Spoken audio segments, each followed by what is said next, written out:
How small we all were, and how insignificant every struggle seemed. Tom Smith, Episode 2. I won this lottery of life. I was born a human, as a consequence I never dirtied my hands. I received huge grants from the Terran administration for my education and for others. I had ifrix to carry out any admin I needed doing, and I was told humanity had earned their right as the leaders of the galaxy. I was told I was somehow deserving of my life of luxury. They say long ago that people of my skin colour were enslaved for it. Now, only species mattered so much. It awed me that once upon a time I would have found myself enslaved, and now I was the ruler, and now I was the Almighty One. My life has not been easy, however. Often I've struggled on my road to success. My intellect and natural leadership abilities often made me come into conflict with my peers, my ideas being vastly superior to theirs. Often I would have to implement them by force. My teacher said I was a natural choice for the Terran military, that I would go far, and this bred arrogance within me, which led to my unpopularity. I found myself secluded and alone more times than I care to mention. Not even my slaves would commune with me for days on end for fear of my hot temper. I knew it was my own fault, yet I also knew that I was to serve in the armies of High Commander James. They were the lowest of the low, and I the highest of the high. Their company was less than a necessity for me. Born on New Road, not too far from Earth, I did not see a mother planet until I was 15, and I was awed by its majesty. The ships flowing to and from it like rivers, its innumerable defence platforms and docking ports, with space elevators spawning out in all directions like spiders' legs. The mythical, soulless defence craft, made of ancient nanobots recovered from the EG cluster, a living relic of a time long forgotten, now sat in geosynchronous orbit, defending the homeworld of humanity. Returning to New Rome, I knew I wanted to serve the Empire of Terror, and so 3 years later, on my 18th birthday, I signed up for the Terran Legions. The year was 2338, and Terra was fighting a campaign against the custodial Sinrath policy. We had just destroyed the traitors, the hegemony of Surmo. The show of power made me feel invincible, and I wanted to be part of it. My mother begged me not to go, said I'd end up like my father, who died just before I was born aboard the TS Marcus during the Pabellian War. In fact, it was my mother's pregnancy that had delayed our joining him. "You shouldn't travel across the galaxy while you're pregnant," my grandmother told her, who ironically had come to New Rome while pregnant with my mother. My grandmother used to speak of the early days of the Empire of Terror, when she first saw an alien and it bowed to her, or when she first sunbathed under the light of Chahap, the star of New Rome. To me, all these things were now everyday. High Commander James has led us to an era of prosperity, an era of greatness. He's ruled from before we left our solar system to now, where we are on the cusp of uniting the galaxy under our banner. I stood on the tarmac of a modern spaceport. The vast wealth of Terra had been gifted to New Rome, and we had reaped the rewards. It was said that James himself paid close attention to our planet, ensuring it was funded and supplied well as a result of its high human population. Now I would repay him the favour. Today, I depart my planet for training off-world. We had already completed weeks of physical and mental assessment and had been ranked accordingly, yet we would not know our destination or unit until we were in the air. The captain gave a speech about duty, honour and the traditions and history of humanity, yet I ignored it. I looked on at my mother, who cried for me. "I'll come back," I promised her. "When have I ever broken a promise?" "It's not that you won't come back," she muttered. "It's who you might become. Space is cold and dark and terrifying. Do not believe for one moment that you can tame the stars." She knew nothing of the stars. She had spent her life on this rock. Her view of our empire was nothing more than whatever the news told her. I knew our power was vast and unconquerable, and I needed to be a part of it. She gave me a final kiss and a hug before departing, and my heart sank. I instantly wished for her to return. She'd raised me alone after my father had died serving in James's navy. Perhaps I worried I would meet the same fate. To me, it would be an honour to give my life for the High Commander. I gritted my teeth and pressed onward, the memory of my father driving me to service. In front of me, orbital transfer ships were strewn across the tarmac. Old, rectangular, bulky ships that may have once carried humanity into the stars now simply ferried its cargo to the starports in orbit of New Rome. There, The cargo would be transferred into large ships before its interstellar journey began. There were no space elevators on New Rome like there were on some of the older colonies, and so transfer ships were the norm. Finally, the captain stopped talking. I gave a quick nod to my training platoon from the 2-week course, but nothing needed to be said. We weren't that close. A different woman stepped up onto the small podium now as the captain steps down. She had a clipboard with a list of all our names and the ships we were assigned to. You weren't allowed to know what ship you were on, for the special forces wouldn't be so secret if everyone knew who everybody was. One ship would be Navy, one Army, one Administrative, one ODT, and so on. Tom Smith, proceed to landing pad 6. The ship on landing pad 6 was almost identical to the rest, save for a few more scorch marks along its lower side. I walked over to the ship. Its grey and bulky exterior looked aged. This was a relic of an era we had moved on from. Those who had been called to landing pad 6 formed a neat line at the bottom of a set of stairs leading into the ship. The line moved slowly as attendees were processed and identified to ensure that the right people were getting on the right ship. Name, said the AI voice as I stared into the screen. Tom Smith, I replied. Designation 113-909-8968. Please place your palm on the screen. I did as I was told, trying to seem obedient. There was a quick flash on the screen as I put my palm on it. Proceed to the ship, the AI said monotonously. This was an old AI. Rumours had spread across the galaxy of humanity building an AI capable of conscious thought. I didn't believe him. How could such a thing exist? No mind can survive without a body. Inside the ship was a depressing interior. Patchy leather seats formed row upon row with a small aisle in the middle. At the front of the ship was a small screen, which used to provide entertainment during the long flights of space. I shuffled along the narrow aisle to near the back and put my backpack in the stowaway section above the seats. Next to me sat a well-built boy with a shaved head. He smiled as I sat down. Hey, he said. His phosphorescent white teeth shone as he spoke. Hello, I replied, trying to seem more confident than I felt. You ever done this before? Space travel? The shaved-headed boy sounded excited. Yeah, this is only my second time. I flashed back to my trip to Earth. It reminded me why I signed up. The jewel of our empire glistening amongst the stars. It's my first, and I gotta tell you, I'm buzzing for it, the boy said. He was giddy, acting as if he was a boy, but we were about to be shot across the stars to fight for our High Commander and for Terra. We were unquestionably men. I wondered how long it would take before our childlike qualities would be drilled out of us in training. I'm Tom, by the way. I extended an arm for him to shake. Hey Tom, I'm CJ. CJ shook my arm, and in that instant, our friendship had been formed. A friendship that would go on to dictate the affairs of the entire galaxy. A friendship that would shape reality itself. Our quick handshake was interrupted by an important-looking figure boarding the craft. The door sealed behind him, and the sound of the cabin pressurising followed. Morning, recruits. I'm Staff Sergeant Hawks, and I'll be escorting you up to the starport today. Please bear in mind that this ship is extremely old. This baby used to ferry the first humans up from Earth, and rumour has it that High Commander James himself used to use this ship. The recruits all began to look around, carefully touching the dirty leather seats as if God himself had sat upon them, suddenly acutely aware of the surroundings and in awe of them. Some took photographs of the seats using subdermal skin implantations. I was not rich enough to afford that sort of technology.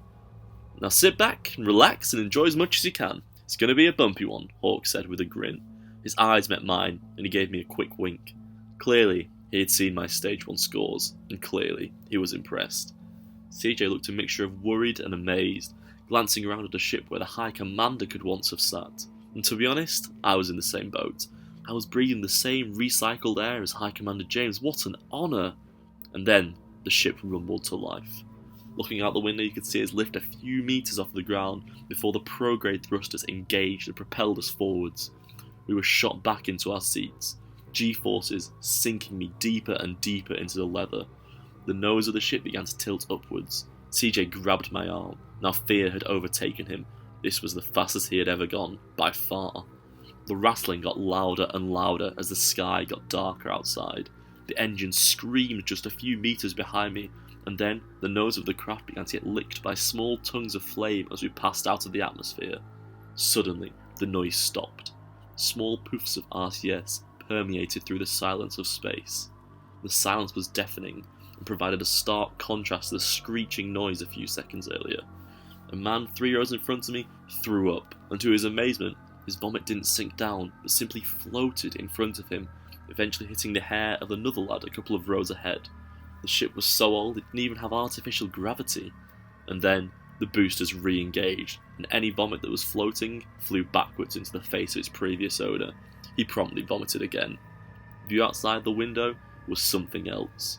CJ and I looked in amazement as we approached the huge starport, a skyscraper floating far above the ground. Small landing pads dotted the exterior, with docking ports nearby. It was at least 100 floors. Ships were coming and going every second, and the way they left and moved away mere seconds before another ship docked was art. The retrograde thrusters slowed us down as we approached, before the automatic RTS guided us neatly into a docking port. "Follow me, lads, careful in the transfer. The gravity makes us fall over, so don't feel embarrassed." Hawks opened the latch, but there was no depressurization sound. He then deftly flew out and landed on his fleas about a metre or so in the corridor, glancing back at us with a smile. We all tried to copy what he did, but one by one, we failed and landed flat on our faces. As I found my feet, I felt at home in the metal hallway. New Rome shone below me, the horizon stretching out way beyond the curvature of the planet. I was gazing down on everyone I had ever known, my family, my home, how small we all were, and how insignificant every struggle seemed. There were about 40 of us following Sergeant Hawks. The maze of corridors eventually opened up into a hall of about 2,000 people, each wearing the same camouflage and recruit patch as us. This was our training cohort. All the recruits of New Rome who had been assigned to whatever we'd been assigned to. They formed lines of around 40 people or so, who I guessed were who they had just taken off with. Before we reached the lines, however, there was a row of hairdressers and then a row of medics. Hawks guided us to the barbers. All were Ifrics, a species conquered by humanity over a century ago, but who had once served James. High Commander James rewarded them by sparing them the hardships of chattel slavery, and instead ordering them into domestic servitude, a noble gesture for which the Ifrics were eternally grateful. "Do I need to be here, sir?" CJ asked Hawks, gesturing to his busker. Yeah, but he won't do anything. You have to pass through the line, recruit." Hawks made eye contact with me again, a deeper stare this time. I felt uncomfortable and looked away. Each of us had had our heads shaved, one by one, before being passed on to the medics. The medics implanted a chip into each of our arms and pushed us along again. Here we received our packs. Filled to the brim with equipment, I could barely lift mine, let alone carry it out on patrols.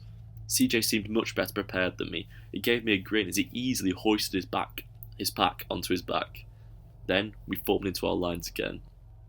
We stood like that for about 10 minutes while our credentials and IDs were checked and rechecked. Hawks chatted with an attractive human medic as she worked before someone said something on his radio, and he straightened his attire before marching to the front of our line. Out of a side room strode an important-looking man, flanked on all sides by human attendants and some of the meanest-looking guards I'd ever seen. CJ's mouth dropped open. "Who is it?" I asked, unable to see over the crowd of recruits. It can't be." CJ seemed frozen to the spot. "Who?" The recruits in front of me moved in such a way as to give me a look at the man. To me, he looked like anybody else, however he walked with such confidence that suggested a lifetime of privilege and importance. Hawks gave me a glare to tell me to be quiet. "That's Commander Price, one of the 12, CJ finally managed. The room fell silent, with the sound of Commander David and his entourage's footsteps. The Ifrics dropped their razors and fell to one knee. Heads dropped low. The recruits followed. The leaders bowed as low as humanly possible. "These are the new recruits?" the commander asked one of the sergeants. His voice sounded so human. I expected him to sound godlike. "Yes, my lord," the sergeant stated a bow. "Excellent, thank you, Sergeant, you may rise." Commander David scanned the recruits, seemingly unimpressed by what he saw. "Good morning, recruits. I'll make this as brief as possible, as I'm sure you're getting sick of speeches. You are the chosen elite. Your test scores were the top 1%, and so you have been pushed forward into the ODT program. Usually, ODTs are only selected from existing service branches, but an exception has been made for you." Commander David's eyes met mine at that moment. He stopped scanning the room. It seemed like he had found what he was searching for, and it was me, and it made me feel uncomfortable. He composed himself and then continued his speech. "You will enter orbital drop trooper training effective immediately. Good luck. and I look forward to following some of your careers with great interest." And with that, David turned and left the room in a stunned silence. The lines of men began to once more file forward, stunned into silence. They were going to be ODTs. ODT stands for Orbital Drop Trooper, and they served as the special forces of the Empire of Terror. They were fired from orbit to land in the middle of any battle site and turn the tide of the battle. Their life expectancy was horrendously short, but they were among the most honoured of the Terran forces. First deployed during the Wars of the Sol System at the end of the 22nd century, the wars that gave rise to the Empire of Terror. They had seen countless conflicts since then. More recently, they were fired during ship-to-ship combat into the enemy craft to board the vessel and destroy it. This process was known as leeching, and is the most dangerous manoeuvre in the entire galaxy, with a mortality rate of 90%. Once aboard enemy ships, the Terran ships do not stop firing. They continue to bombard the enemy until you have boarded, and only stop once you secure the bridge and take control of the ship. "My father fought in the Battle of Brother against the rebellion," CJ said, his voice quivering. "He said he had never felt scared because if things turned against him, he could call down on the ODTs and the tide of the battle would be turned." "It's going to be us," I said, trying to seem confident, but a crack in my voice betrayed my facade. My head was still spinning as we boarded our interstellar transport. A military cruiser-class warship, this was the S.C.A.R. It was about 500 metres long and had all the lavish interiors expected of a modern Terran ship. Chrome and black were the only colours on the inside of the ship. Cleaning bots maintained the highest levels of cleanliness. Inside was a gym, pool, a small running track and common room. However, the purpose of the ship was clearly warfare. Lights on the floor glowed red to illuminate the pathway to the weapons bays. Escape pods lined the sides of the ship and guards patrolled the hallways. "Welcome to S.C.A.R. Hawks had appeared out of nowhere to behind me and CJ. This baby used to serve in classes 2, but was decommissioned just a week before the entire fleet was scuppered by the rebellion. Thing to behold, ain't she?" "Why isn't she on the front line?" CJ asked, and I was wondering the exact same thing. Concerned we were about to be thrown into battle after just 2 weeks of training. Terra has no need for these old warbirds anymore. They're modernising the entire fleet. No more corvettes, destroyers or cruisers, even though they're perfectly good ships. Hawk seemed sad at the prospect of losing the old classes of warship. Clearly he had fond memories aboard these types of starship. "What? What's making up the Navy then?" I asked, stunned that this hadn't been reported on the news. The total upgrading of the Terran Navy was a major event. There's only executors, titans and battleships now. Not that many battleships. High Commander James doesn't think they're powerful enough to survive what's coming. "What's coming?" CJ asked, his voice unstable and quivering. He seemed like he didn't want to know the answer. "I'm not sure, but whatever it is, it's big. There's probably never been a better time to sign up, and my CO thinks James is finally going to go for the propitious axis, but that's a bold claim," Hawk said. It was clear he didn't think James would be foolish enough to attack the propitious axis, the federation of empires that had long been humanity's rivals in the galaxy. "So what's happened to the old ships?" I asked, wondering if I might find myself captaining one. "You're into the training programs. Trainee pilots can use real ships now. Starfighters can practice leaving real hangar bays. Army boys can practice landing procedures, and ODTs can practice real orbital jumps under fire." Hawks glanced at us, scanning us both for some sort of reaction. Me and CJ exchanged a nervous glance. Neither of us felt confident that we could survive a jump from space while being battered by planet-side cannons. ODTs were meant to jump no matter what. Fear didn't exist to them. That wasn't me, and from the ghostly white colour of CJ, it wasn't him either. Hawks turned and left us. He was heading for the bridge just as a voice came overhead on the tannoy. "Separation from starport imminent. All passengers please report to the nearest cryo bay." The blue line illuminated on the floor. Along the side of it pulsated the words "cryo bay." Me and CJ followed it until we reached a medium-sized hall with large cryopods lining the sides. All were empty.